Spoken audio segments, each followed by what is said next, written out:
Allen Lund Company looks forward to seeing you at Matt's in March.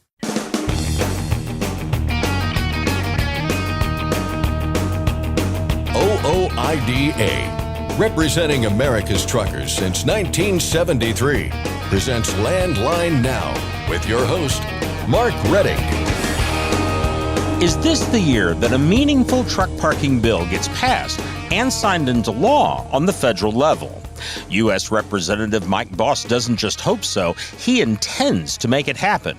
The sponsor of the Truck Parking Safety Improvement Act joined Scott Thompson to discuss why he's more optimistic than ever about his bill crossing the finishing line, bringing some much-needed relief to the truck parking crisis. The sheer amount of news coming out of Washington, D.C. in recent weeks has been overwhelming, and more than a few trucking-related headlines have been part of that onslaught. From new legislation dedicated to overtime pay and truck parking to testimony about freight fraud and more, Jamie Jones and Tyson Fisher of Landline Magazine will join Scott to run down and analyze the biggest trucking stories of the week. And finally, Missouri's Department of Transportation is in the process of drafting up its freight plan. Part of that plan is to address truck parking. Landline Magazine's Tyson Fisher returns to speak with Levi Woods of MoDOT about where the plan is at. But first, the news with Scott Thompson. Thanks, Mark. The Federal Motor Carrier Safety Administration has a new leader at the helm. The agency has announced Adrienne Kammeier as Deputy and Acting Administrator. Kammeier previously served as Chief Counsel for the Federal Highway Administration during President Trump's first term, where she oversaw legal services related to the agency's management of the Federal Aid Highway Program. In a statement thanking President Trump and Transportation Secretary Sean Duffy for the opportunity, Kammeier said she is honored to lead FMCSA in its mission to prevent commercial motor vehicle crashes, fatalities, and injuries on our nation's roadways. President Trump is suspending some of the tariffs he previously announced against Canadian and Mexican imports. It's a roughly one-month pause that is scheduled to end on April 2nd, at which time the president has vowed to reinstate them. The pause is related to goods that are compliant with the United States-Mexico-Canada agreement. It came one day after the White House announced a pause on auto imports. The recent movement has shaken up the markets. Commerce Secretary Howard Lutnick told NBC this week, however, that the concerns are an overreaction. The president wants American growth and American prosperity, okay? And the fact that the stock market goes down 0.5% or 1%, it goes up 0.5% or 1%, that is not the driving force of our outcomes. Our outcomes are driven by, we want factory production in America. We want employment to explode in America. We want training for the new AI industrial revolution to happen in America. We're going to bring factories back to America. We're going to rebuild Michigan. We're going to rebuild Ohio. Why do those auto plants go to Canada? Why would we have auto plants go from Michigan to Canada? Why is that in our community's interest? So for now, the full menu of tariffs against Canada and Mexico are set to go into effect on April 2nd, the same day President Trump has vowed to put into effect reciprocal tariffs on all trade partners across the world. Another effort to roll back emission regulations has popped up in Congress. Senator Bernie Moreno of Ohio last week introduced the Transportation Freedom Act. The bill would repeal the Phase 3 heavy-duty vehicle greenhouse gas emission standards as well as various emission standards for passenger vehicles. It would also create one national standard for emission policy and mandate stable emission standards from 2027 through 2035.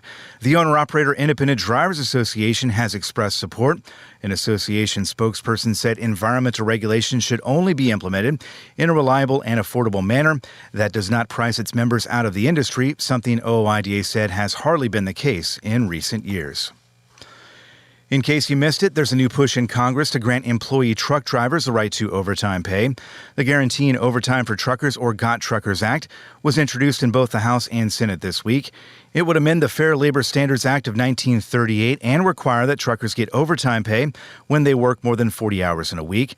The change would apply to company drivers only, but the Owner-Operator Independent Drivers Association said that forcing shippers and receivers to value a trucker's time would create positive change throughout the industry. Much more on the GOT Truckers Act and its potential for impact later on in today's show. The sheriff of Johnson County, Illinois, took to Facebook this week to call out truck drivers parking on highway on and off ramps. The sheriff wrote that he was increasingly frustrated by the amount of trash that's being left behind and promised to crack down. He said the sheriff's office would enforce the no parking on interstates law on March 29th and also called on volunteers to help pick up garbage on the side of the interstate that day. This is a good time to remind everyone that many truckers are parking on highway entrance and exit ramps because of the lack of truck parking spaces nationwide. Later on in today's show, we'll talk with someone who has a partial solution to the problem, U.S. Representative Mike Bost of Illinois, who recently reintroduced his Truck Parking Safety Improvement Act in Congress. The congressman told us he's more optimistic than ever about making progress on this issue, so stay tuned for that. And head to fightingfortruckers.com to get your elected representatives on board. Autonomous tech company Aurora is forging ahead with its lawsuit against the Federal Motor Carrier Safety Administration. The suit filed earlier this year came after FMCSA denied an exemption request from Aurora related to the requirement that drivers place down warning devices when a vehicle is stopped. According to a recent blog post by Aurora President Asa Fisher, the exemption denial and pending lawsuit will not prevent the company from complying with existing regulations when the company deploys its driverless trucks in Texas next month. However, the company has not provided the details on how it plans to do that without a driver on board. Aurora's opening brief in the case is due April 9th. FMCSA will then have 1 month to respond. Final briefs are due on June 20th. Several states are ushering in spring with changes to load limits for trucks. Minnesota and North Dakota have now shifted to spring limits. Michigan has begun weight restrictions for trucks on all state trunk line highways, along with other changes. And the Wisconsin DOT enacted Class 2 restrictions for most of its state highways this week. Additional highways in Wisconsin will begin restrictions on Monday, all due to the risk of damage from heavy trucks during the spring when the frost begins to thaw. The Pennsylvania Turnpike is going to look different very soon. Authorities say they're in the process of taking out toll plazas that were rendered obsolete when the Turnpike went cashless earlier this year. Expect delays in areas where work is taking place. The Tennessee DOT is teaming up with DriveWise to offer road and traffic alerts to commercial drivers. The alerts will be delivered through electronic logging devices, tablets, and smartphones, free of charge to those who sign up. DriveWise says Tennessee is the 13th state to join their program. And finally, the Women in Trucking Association has announced the 4 finalists for its 2025 Driver of the Year award. Erica Norfleet, Gina Jones, Kathy Blaze, and Sandy Winters are up for the annual award, which recognizes female professional drivers who lead the industry in safety standards and enhance the public image of the trucking industry. The winner will be announced at the Women in Trucking Salute to Women Behind the Wheel event at the Mid-America Trucking Show in Louisville, Kentucky, later this month. That's Lane Line Now News for today. I'm Scott Thompson. Thanks, Scott. Congratulations to Musa Drago of Newark, New Jersey. He's received the OOIDA Safe Driving Award for 18 years of safe, accident-free driving. That's the equivalent of a car driver going 135 years without causing a single accident. The OOIDA Safe Driving Award program is sponsored by Shell Rotella. And if you're interested in receiving the Safe Driving Award, you can find a link to more information at our website, landlinenow.com. Again, that website, landlinenow.com. Starting Saturday, Marty Ellis and OOIDA's tour truck, The Spirit of the American Trucker, will be at the TA in Vero Beach, Florida. That's located at exit 147 on Interstate 95. Stop in, say hi to Marty, and join OOIDA for a $10 discount.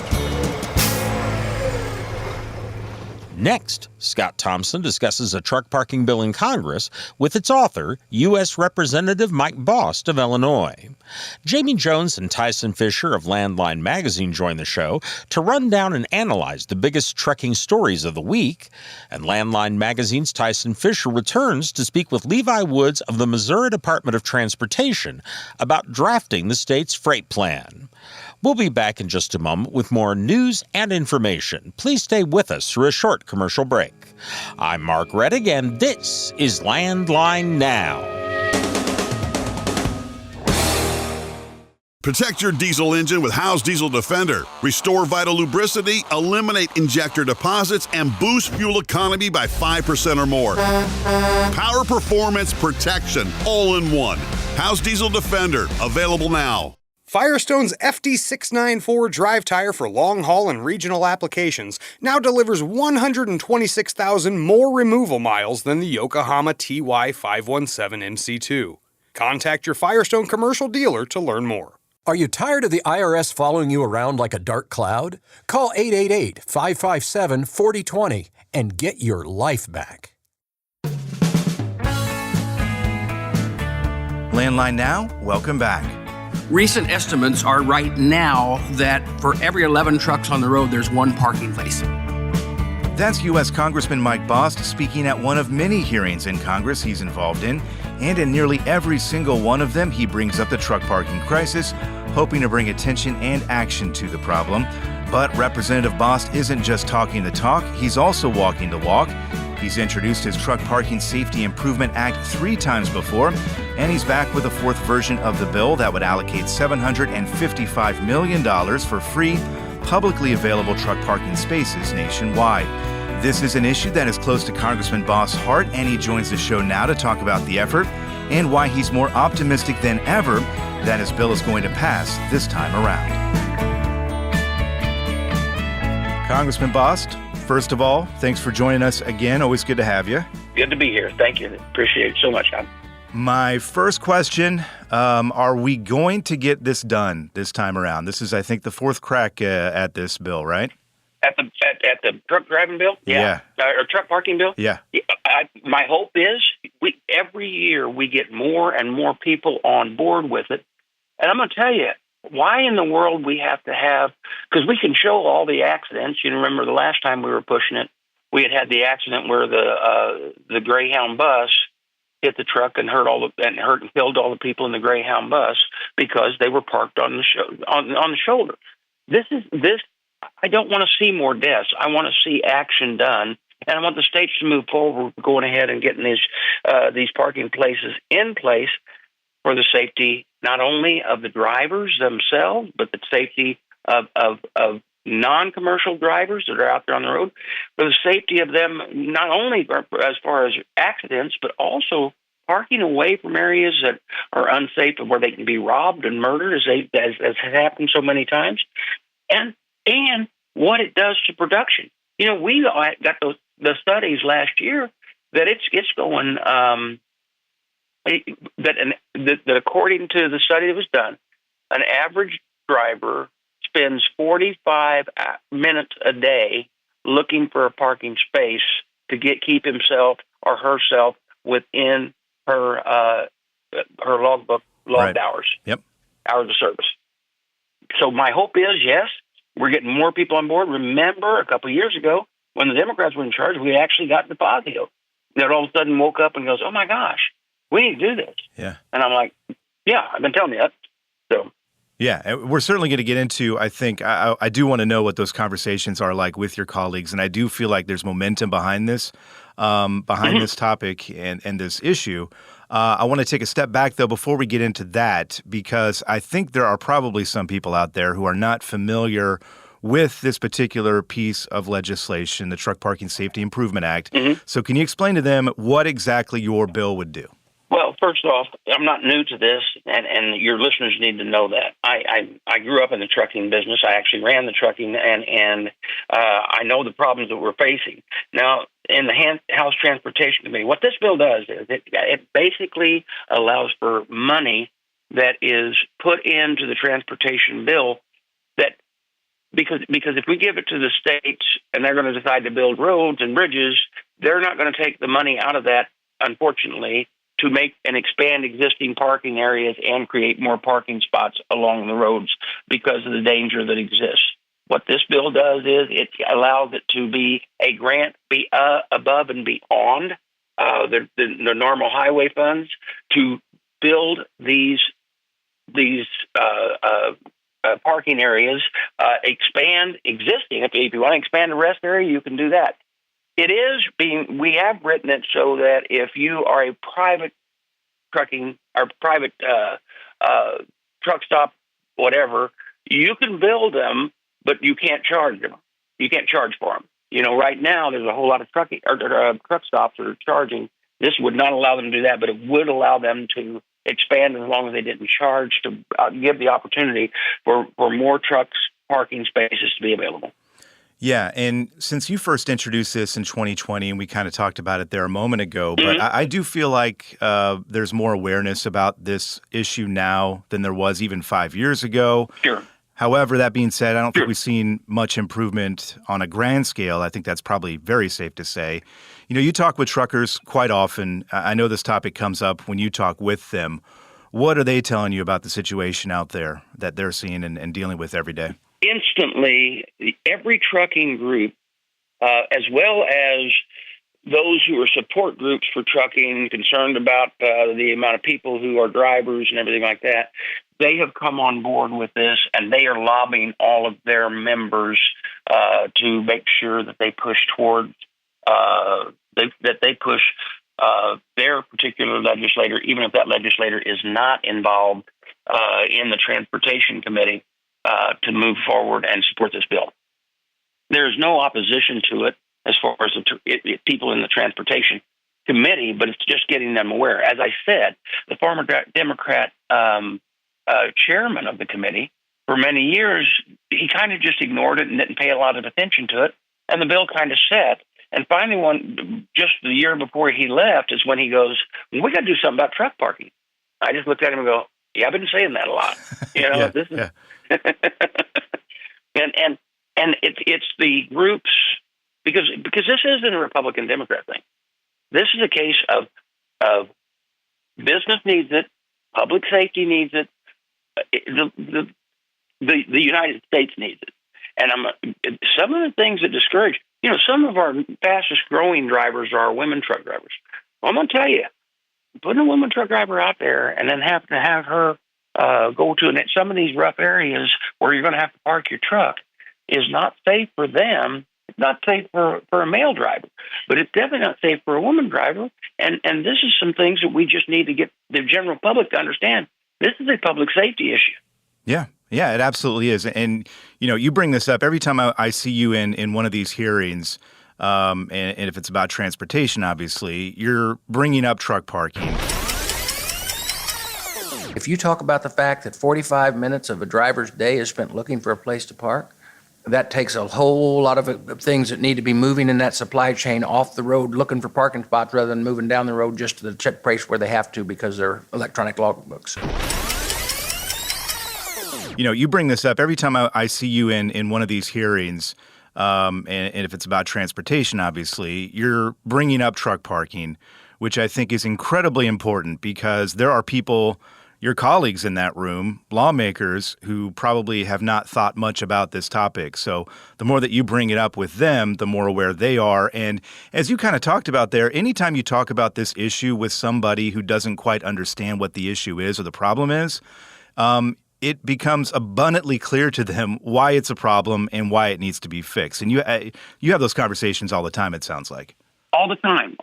Matter of fact, I think it's funny because many of my colleagues that actually sit around me in the committee, they look at me and go, "Are you going to talk about truck parking today?" Yeah, give them the chance. Yep, give them the chance. I sure will. Yeah. What you talked about those conversations, though. Are there any obstacles beyond just introducing them to it? I mean, is the funding aspect, is that something that kind of worries people? There's always going to be that because in today's world, you got to have the pay for. And if we're going to commit some funds to it, that means that some of the other transportation funds are going to be shifted over, right? But it is the case where it's finally got a hot enough subject. And like I said off the start, I don't want to see more deaths to all of a sudden drive it home that this is important. Okay? We've seen enough as far as that's concerned. So but that is a case where somebody said, well, yeah, but are you going to take that out of the surplus funds? Well, no, but it still has to have an offset, so it's going to come from somewhere. So if they can argue that, oh, well, I'd rather see it go for a bridge and our highways or expansion of highways or whatever.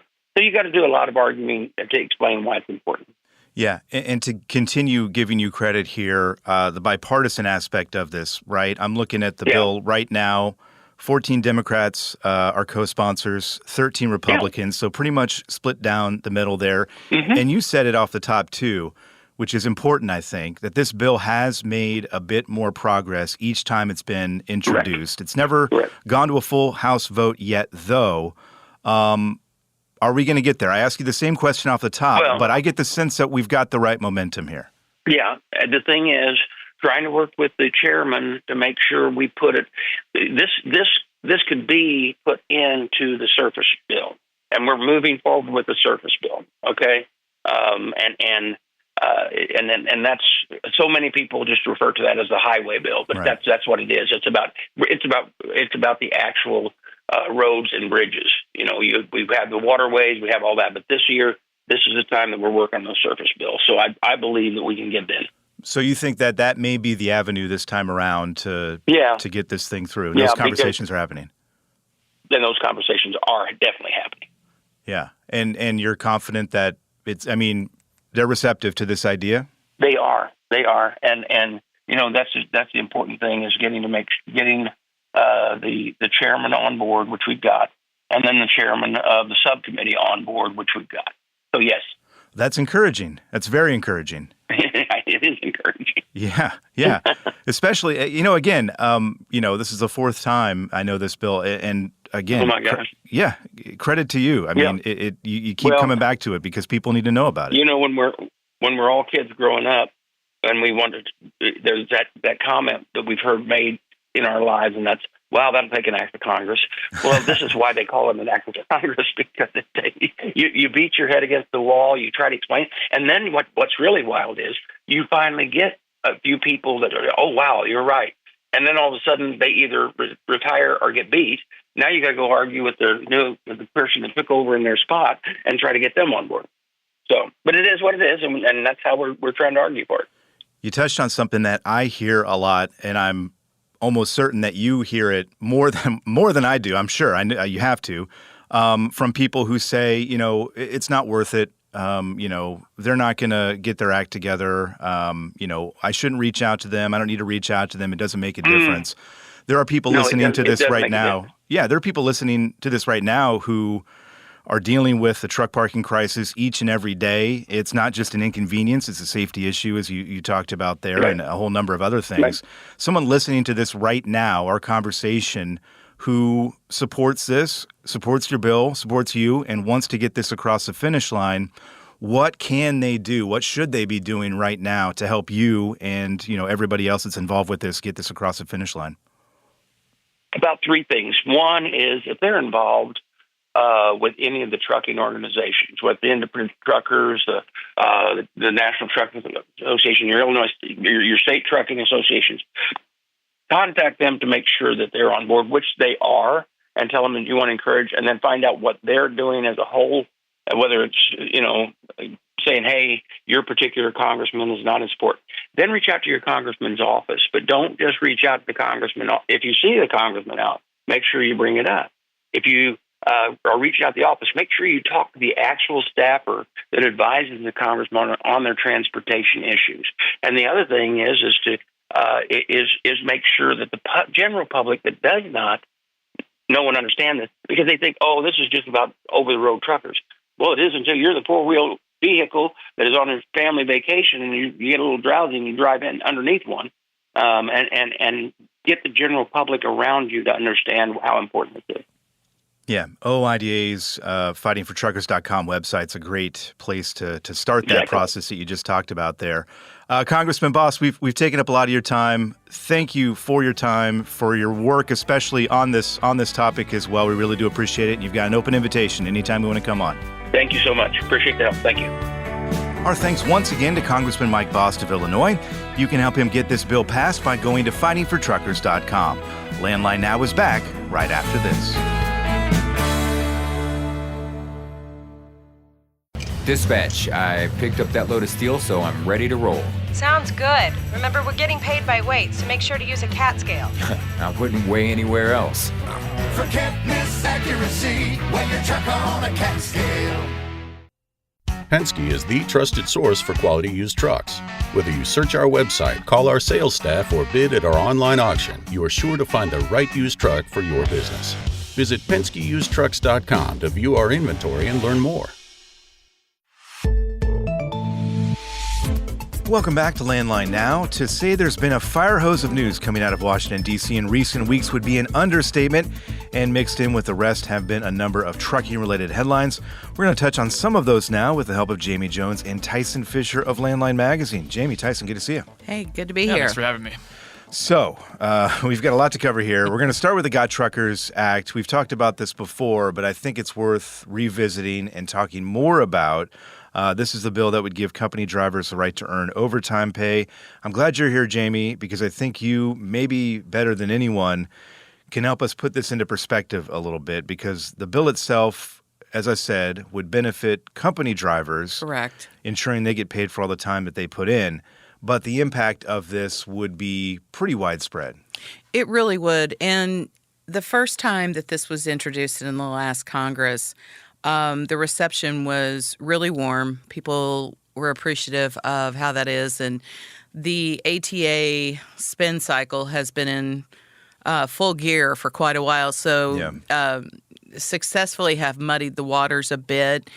But in reality, this is not a bill that mandates that company drivers get paid hourly.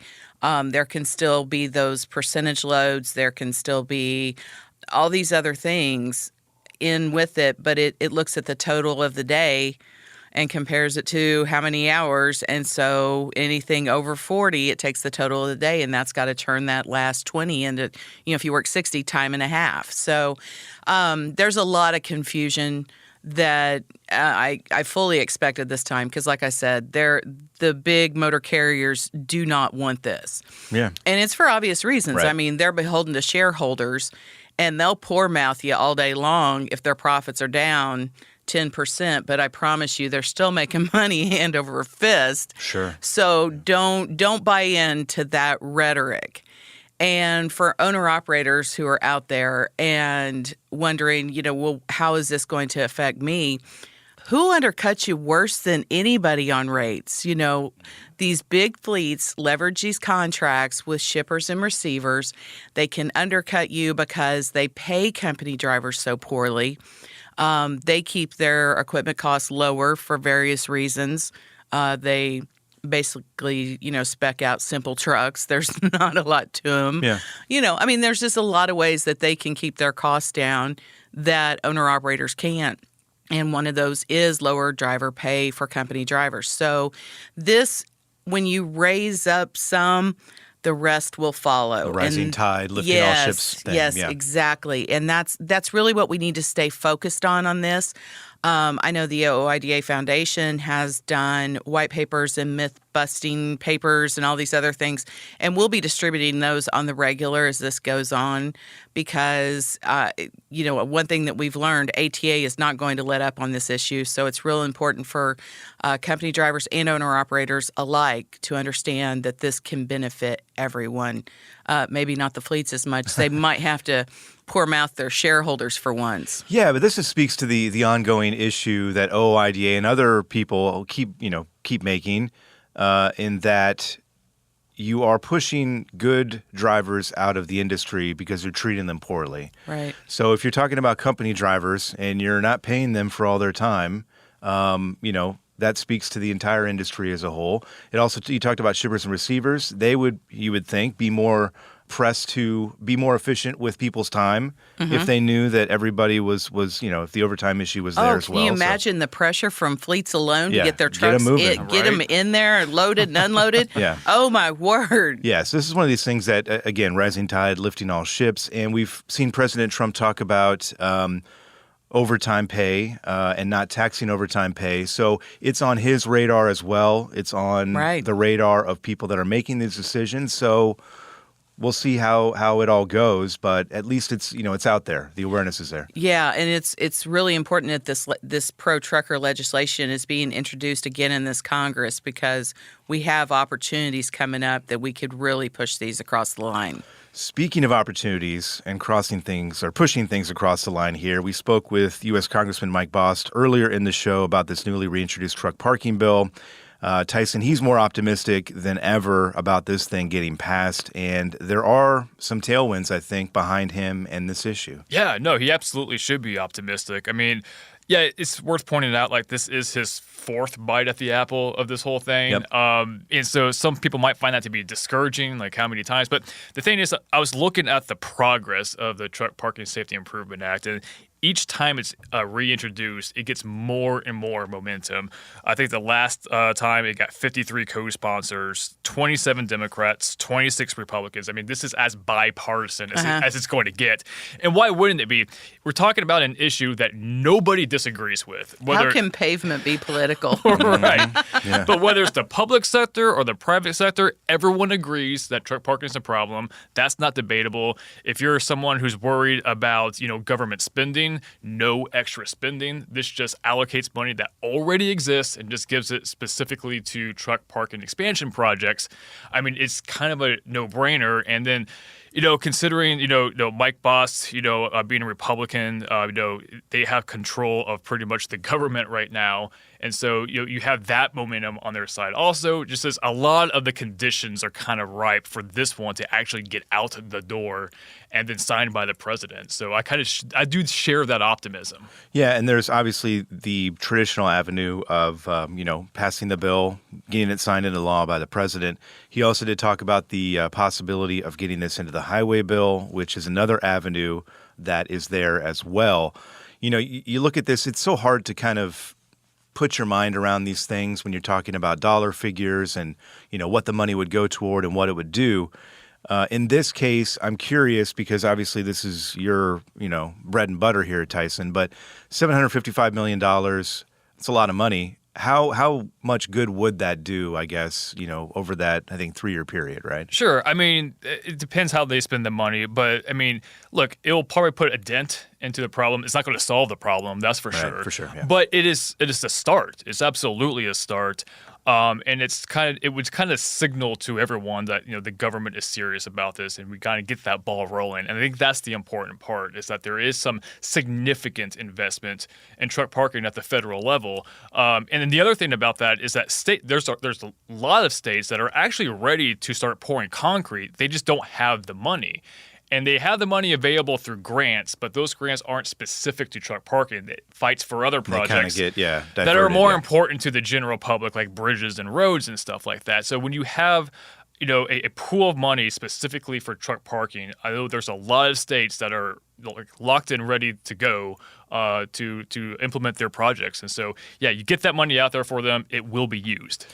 Fightingfortruckers.com is the website to go to encourage your lawmaker to sign on not just to the Truck Parking Safety Improvement Act, but also the Got Truckers Act and any other legislation that is out there that would benefit you and your colleagues out on the road. I don't think, truck parking, I'm pretty sure, didn't come up during OOID Executive Vice President Louis Pugh's testimony before the Senate Surface Transportation, Freight, Pipelines, and Safety Subcommittee. That's a mouthful. It was dedicated, however, to another important topic, freight fraud, cargo theft. Jamie, nice to see Congress putting a spotlight on this issue as well. Well, freight fraud, and this is not a surprise to anybody who has a cell phone. Fraud in general is just rampant. Right. I mean, it's every day you wake up to what are the text messages from Microsoft telling me somebody. It's just every day, and brokers. It seems that the scammers, the hackers, everybody, this is a full-on business model now. And so it was really nice to see that this was being put out in front of a congressional hearing. And Louis, of course, with the trucker perspective, did such a fantastic job of highlighting the realities. And it's only going to continue to get worse because it's gotten more attractive as of late with all of the increased prices in groceries, clothes, everything else. So instead of stealing cargo and maybe repurposing it somewhere else or something, I mean, we're going more from theft to consumer, criminal to consumer. Right. You're going to see more of this stuff showing up on the corners at a gas station. Well, yeah, and then you got AI, which is going to make it easier and quicker for anyone to do this, for sure. Well, I mean, you would get the Nigerian prince email, that was clearly... Yeah, I'm still waiting on my money. Clearly broken English. Well, now they have the opportunity to run that through AI and get that cleaned up and even talk the trucker lingo. I was going to say tailor it to, yeah, so it's getting tougher and tougher, and you have to really be methodical when you're going through this because they are getting smarter. They're picking up more loads, stealing more loads. So it's a big problem, but it is on the mind at Congress, and hopefully we can keep that going with Senator Fisher's bill.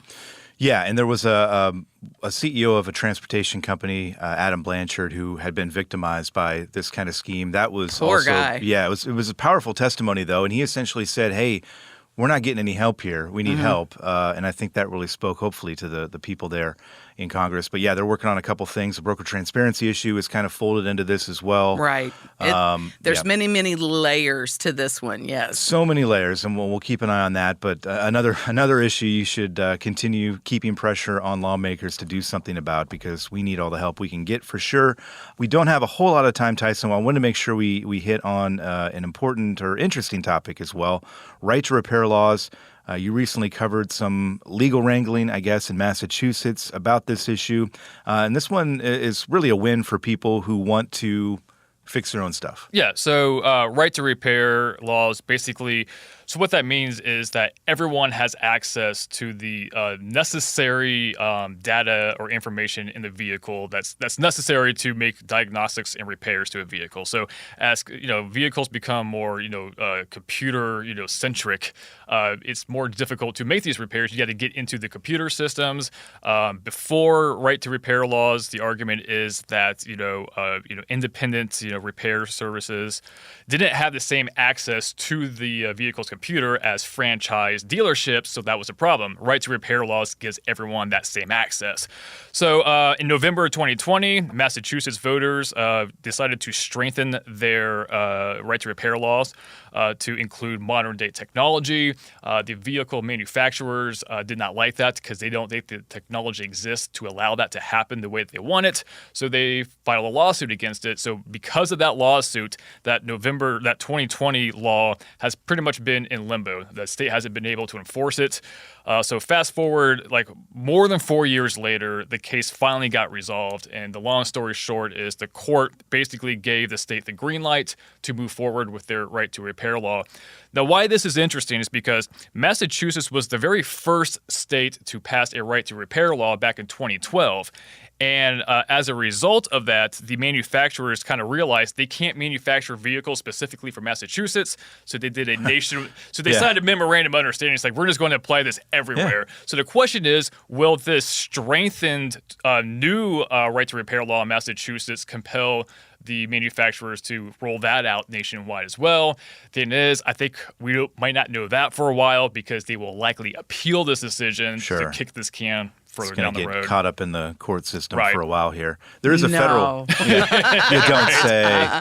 There is a federal push for this too, right as well? Yeah, so real quick, the manufacturers, as an alternative, they have a piece of proposed legislation to have a nationwide framework for right to repair. It's not as strict and stringent as Massachusetts law, but they believe it checkmarks all of the concerns that consumers and independent repair services have. No congressperson has picked up on that yet, but that's kind of a brand new, development in this whole thing. Giving the power back to the people. We'll see how that one goes. Tyson, Jamie, we shall leave it there, but we'll talk to you again soon. We appreciate it. Oh, you're welcome. You can check out Jamie and Tyson's outstanding work each and every day on our website, landline.media, and in every issue of Landline Magazine. We'll take a break now, but hang tight. We're back with more Landline Now in just a moment.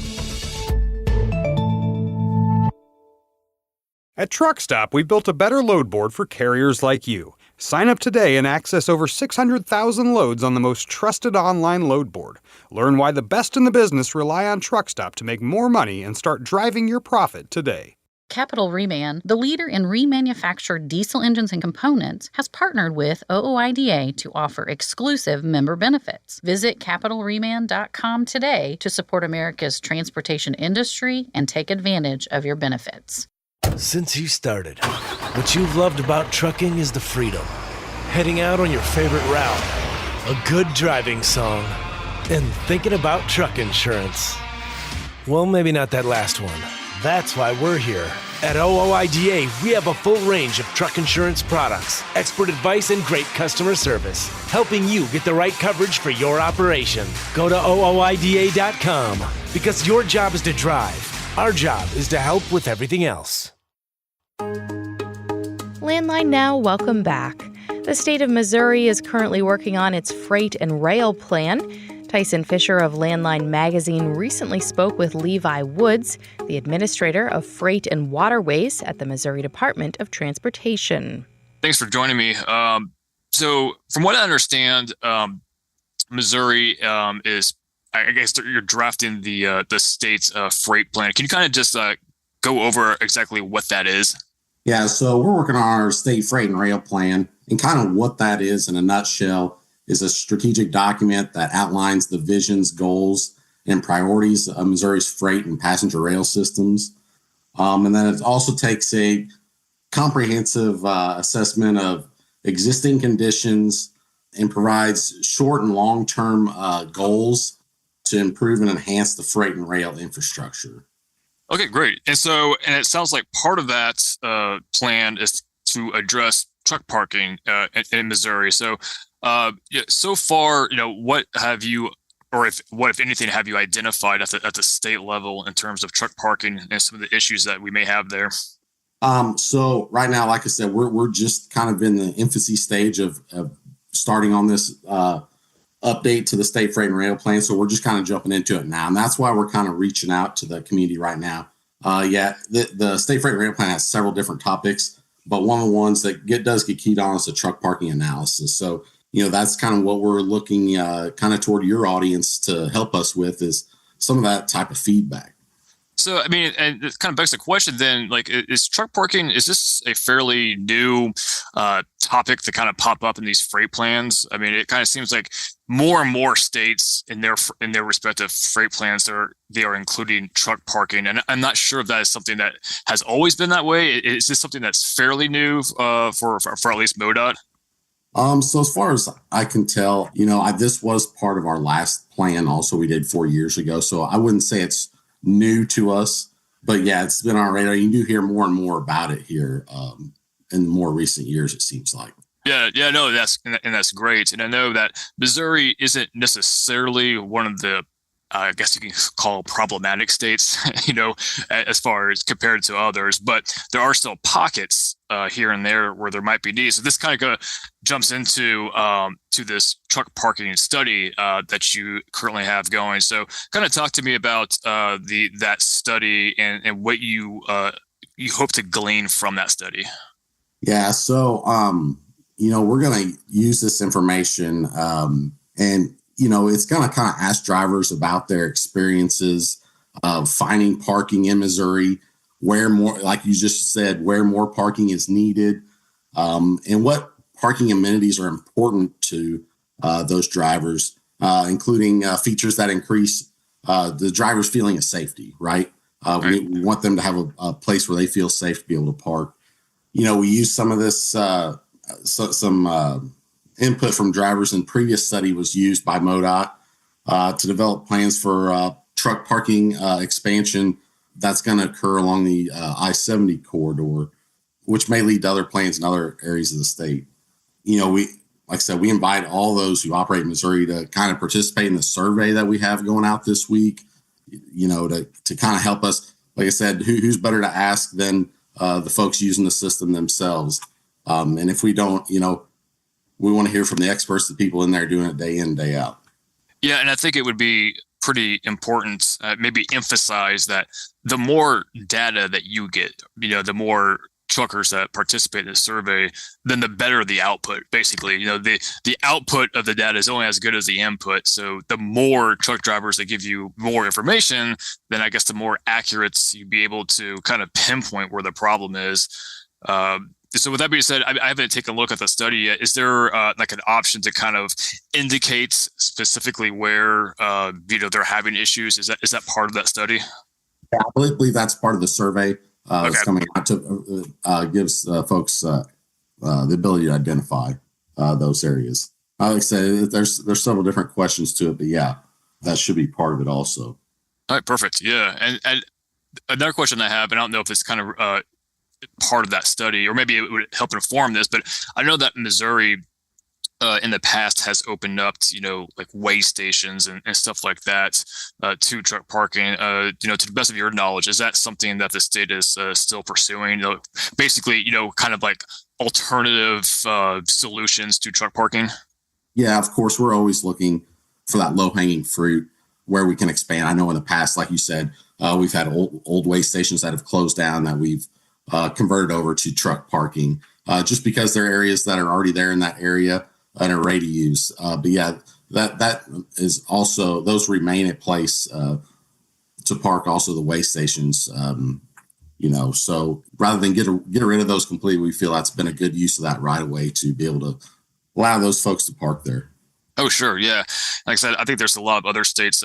I know Missouri, I think it's one of the first states to have done that, and other states have kind of taken the cue from that. So it's kind of see that, there's more novel approaches to truck parking, and it's good to see that, MoDOT at least is doing that. So, with that being said, this, with this study, when can we expect this freight plan to be introduced, or at least be publicly available? So like I said, we're just getting started on it right now, but it's not due until I think the spring of 2026.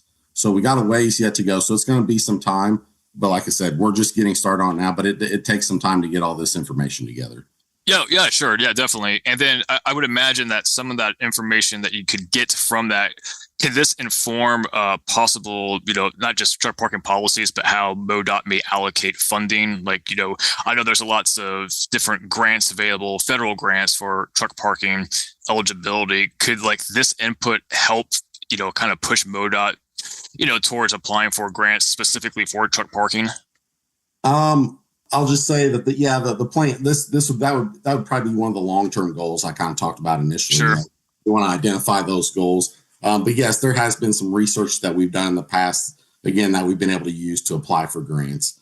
And again, that's kind of what you're going to see on that I-70 corridor, some truck parking expansion along that corridor due to some of the previous research done.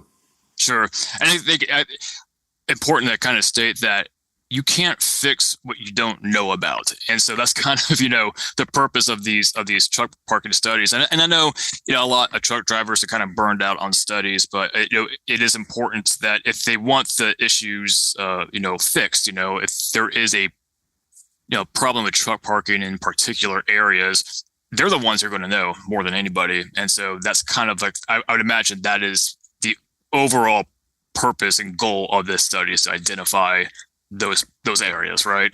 Yeah, absolutely. You hit the nail on the head there. And I know these folks get inundated with surveys all the time, but this information really is invaluable to us in making the best decisions going forward possible to help them. And again, to keep everyone safe, that's one of our number one goals all the time, and provide, like I said, adequate parking and keep everyone's safety in the forefront. Yeah, and it's a relatively short survey. I think it's like under 30 minutes, probably at most it would take that, and pretty simple questions that they already know the answers to. Just kind of just let you guys know what those answers are. One other thing I'll point out: you'll be able to take this on your mobile device or on your computer. Oh, perfect. Yeah, there you go. So, like I said, very, very quick, very convenient, simple to do. That pretty much answers all my questions. Is there anything that I left out you might want to add? No, just one little. All the individual responses will be kept completely confidential. So yeah, we just really encourage you, those folks to take a little time and please help us help them. Yeah, absolutely. Sounds good, man. Well, hey, again, I appreciate you talking to me briefly about this, trying to clarify what all you need. I will provide a link to everyone so they can, click on that and they'll get to it. And then, hopefully we'll get you, the many responses that you need, and you can get some pretty good data out there. All right. I appreciate your help with this, Tyson. That was Tyson Fisher speaking with Missouri DOT's Levi Woods about the state's freight plan. For Landline Now, I'm Ashley Blackford. That's our show for today. Thank you so much for tuning in. Thanks for listening. Be sure to like and subscribe. If you want more content, go to landline.media to get updated news, information, and archived editions of our show. Once again, that's landline.media.